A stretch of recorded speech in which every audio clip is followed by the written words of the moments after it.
के है क्योंकि आज का वीडियो हम किसी भी सब्जेक्ट पे नहीं बना रहे हैं, किसी भी पर्टिकुलर उस पे नहीं बना रहे हैं। आज का वीडियो एक विषय चर्चा का है और वो विषय चर्चा का है आज का युवा, आज का जो भविष्य है, भविष्य जो है आज का वो युवा है और हिंदुस्तान में हमारे भारतवर्ष में सबसे ज़्यादा युवाओं की आबादी है। अगर आज देखा जाए तो भारत में युवाओं का एक मतलब युवाओं को एक इस तरीके से एक ऐसे रास्ते पर खड़ा है युवा जिसे ना तो भविष्य दिखाई दे रहा है और ना वर्तमान, क्योंकि जब वर्तमान होता है तो वो अपने माँ बाप की जिम्मेदारी को कंधों पर लेकर के और माँ बाप की उम्मीदों को लेकर के पढ़ाई करता रहता है। और जब पढ़ाई करता है तो उसके माँ बाप किस तरीके से उसको खर्चा भेजते हैं या किस तरीके से उसको पढ़ाते हैं, उसके लिए शायद एक गरीब और मध्यम वर्ग का परिवार का जो बच्चा होगा या हम और आपकी तरह जो बच्चा होगा वो अच्छी तरीके से और भली-भांति तरीके से समझ सकता होगा, क्योंकि उनके पास उतना धन और वो सारी चीज़ें नहीं होती हैं। कहने का मतलब उनके पास इतने सोर्सेस नहीं होते हैं और उतना चीज़ें नहीं हो पाती हैं।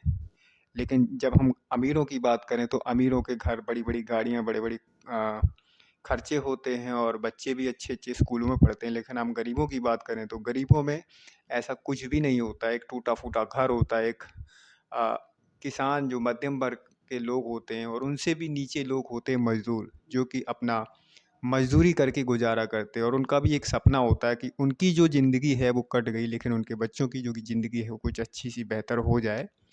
लेकिन जब वो स्कूल में पढ़ाने के लिए बच्चों को भेजते हैं और आज के जो स्कूल हैं सभी को पता है कि कितने महँगे-महँगे स्कूल हैं।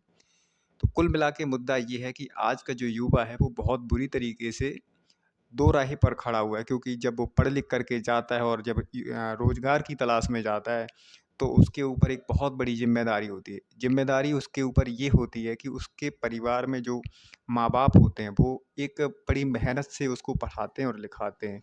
जब वो पढ़ लिख कर के ज़िम्मेदार हो जाता है और उस जब वो रोज़गार की तलाश में जाता है, अपने परिवार की खुशियों को ढूँढने के लिए जाता है, तो पता चलता है कि उसको रोज़गार नहीं मिल पाता है। सरकारी नौकरी की तैयारी करता रहता है, दिन-रात लगा रहता है, लेकिन जब परीक्षाएँ होती हैं तो पेपर लीक हो जाते हैं। इस तरीके की खबरें जब आती हैं तो वो मायूस हो जाता है और ऐसी स्थिति में उस पर कोई रास्ता नहीं दिखाई देता है। फिर वो घर से मीलों दूर, कोसों दूर, कई सौ किलोमीटर दूरी पर जा कर के अपना रोज़गार की तलाश करता है, ताकि उसके जो घर की पारिवारिक स्थिति है कुछ बेहतर हो सके। लेकिन जब वो रोज़गार के लिए जाता है तो अपने घर से दूर जाने के लिए उसको एक साधन होता है ट्रेन, जो कि भारतीय रेल होती है।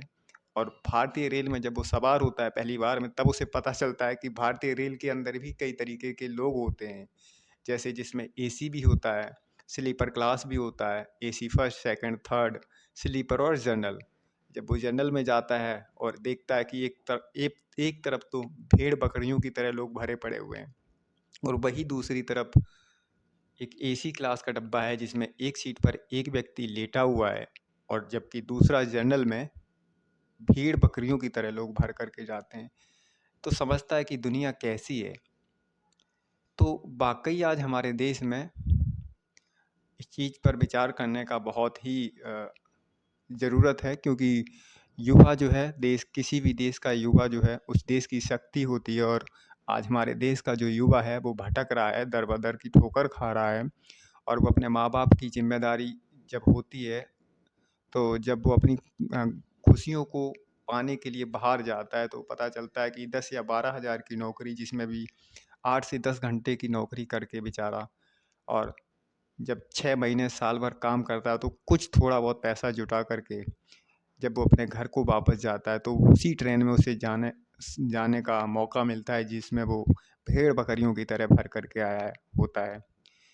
और उस बीच जब वो नौकरी करता होता है एक छोटे से कमरा लेकर के, जिसमें उसे घर का खर्चा, किराया भी देना होता है और उसमें से थोड़ा बहुत पैसा जब बचता है तो उसे लगता है कि हमने दुनिया की दौलत कमा ली। जब वो अपने परिवार के साथ घर में मिलकर बैठकर जब जाता है तो ऐसा लगता है कि वो दुनिया की दौलत को कमा करके लेकर के आया है, क्योंकि वो अपने माँ-बाप के लिए खुशी लेकर के आता है और वो खुशी उसकी मेहनत की कमाई हुई होती है। तो दोस्तों मैं ये कहना चाहूँगा कि आप लोग अपनी मेहनत करते रहें और कोशिश ये करें कि ज़्यादा से ज़्यादा अपनी अच्छे से पढ़ाई करें, क्योंकि यहाँ पे जो सरकारें हैं वो सिर्फ़ अपना देखती हैं। जो लोग हैं आज वोट माँगने आएँगे, अच्छी-अच्छी बातें करेंगे, रोज़गार की बात करेंगे, गरीबी को दूर करने की बात करेंगे।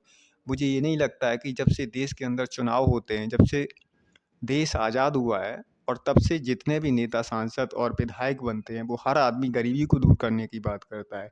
लेकिन आज गरीबी दूर ना होने की बजाय बल्कि देश के अंदर गरीबी लगातार बढ़ती जा रही है।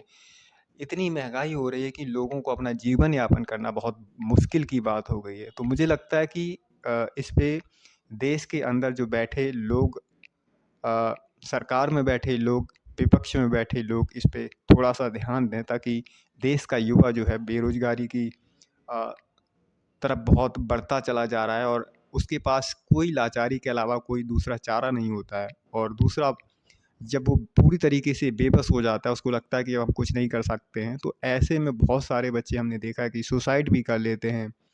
क्योंकि उनके पास कोई दूसरा चारा नहीं होता है। जब उन्हें लगता है कि हमने अपने माँ-बाप का पैसा खर्च किया और वो हम शायद नहीं लौटा पाते हैं, तो ऐसे बच्चे जो मतलब ज़िंदगी से लड़ते रहते हैं, अपनी किस्मत से लड़ते रहते हैं, अपनी मेहनत से लड़ते रहते हैं, लेकिन अंत में उन्हें सफलता ना मिल कर के असफलता मिलती है। तो बहुत से ऐसे बच्चे हमने देखा है, न्यूज़पेपर में आप सभी लोग पढ़ते हैं, वो लोग सुसाइड कर लेते हैं। तो उसकी ज़िम्मेदारी हमारे देश के ऐसे लोगों को है, ऐसी लोगों की है जो सरकार में बैठे हुए हैं।